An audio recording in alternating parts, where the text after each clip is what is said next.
books. That's what I do. Some are good, some are not as good. Got a shelf? Let's make it two. I cannot wait for this review.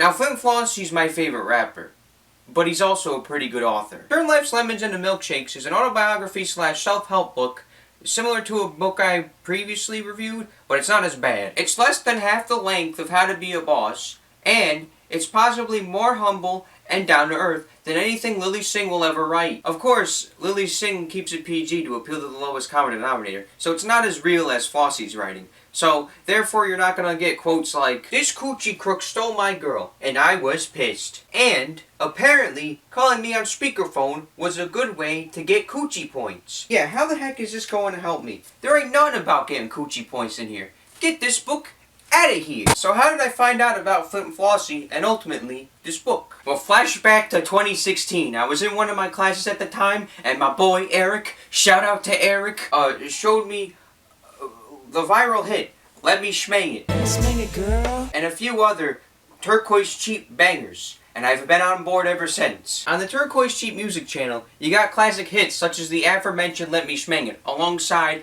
did I mention I like to dance, Fried or Fertilized, and my absolute favorite, Treat Me Like a Pirate, and Give Me That Booty. Treat Me Like a Pirate, and Give Me That. I even have it on my phone.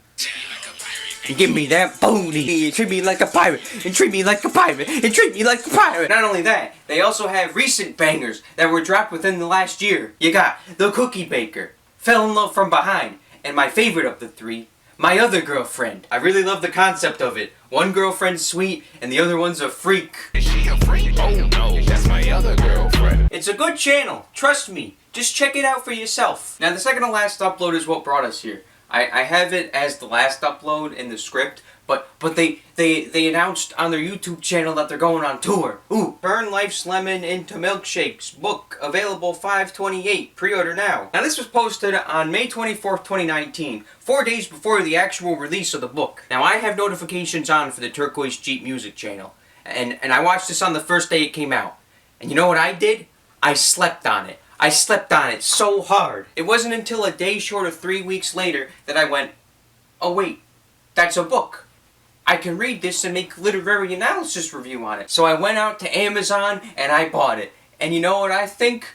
I think I like it. There are a lot of things in this book that really spoke to me. Like you open it up, and even on the first page it goes, the achievements in your life that you neglect are what someone else may be wishing for. And I didn't even realize it beforehand. I just thought I needed more subscribers, but I have over 1,000 subscribers. It nearly took me 5 years to achieve it, and it's probably taken others longer. But there are other creators, some who I think of as my friends, who are trying to get to the same milestone while I'm focused on a different goal entirely. It just made me take a step back and think for a while, that's all.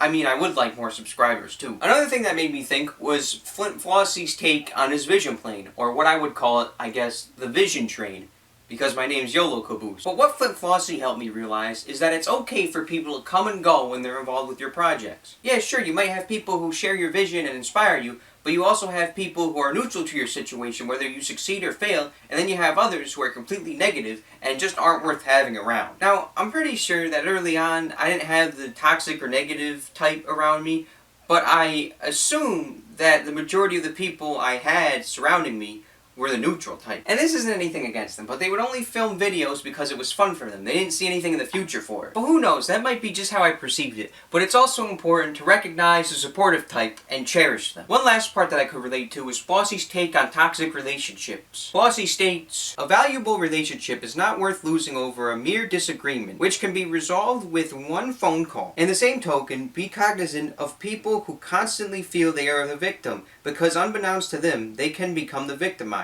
If you are the only one always holding yourself accountable, it can end up being one-sided, which is a toxic relationship. Which is something I had to deal with pretty recently. I had a friend who would constantly search for pity points almost any time he talked to anybody in our social circle. But as soon as someone would hold him accountable, he would either brush it off or go, what do you mean? And every time someone would try to help him, he would do the same thing.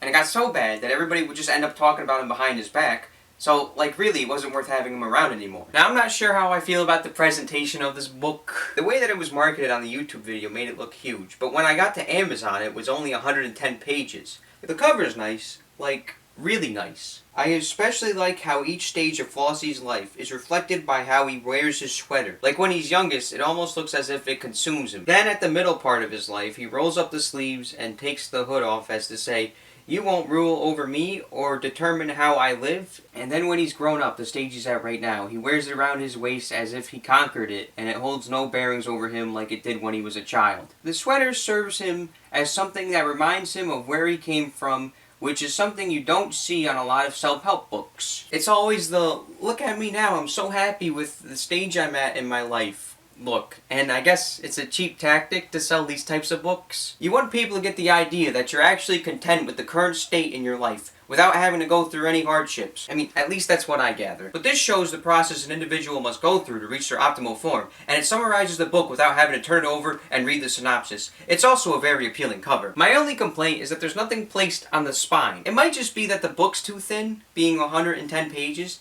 but it doesn't stop novellas from doing it. I don't know how self-publishing covers work. It's possible that it had something to do with that, but regardless, I've rambled on for too long. I like this book. It gets to go on the good shelf.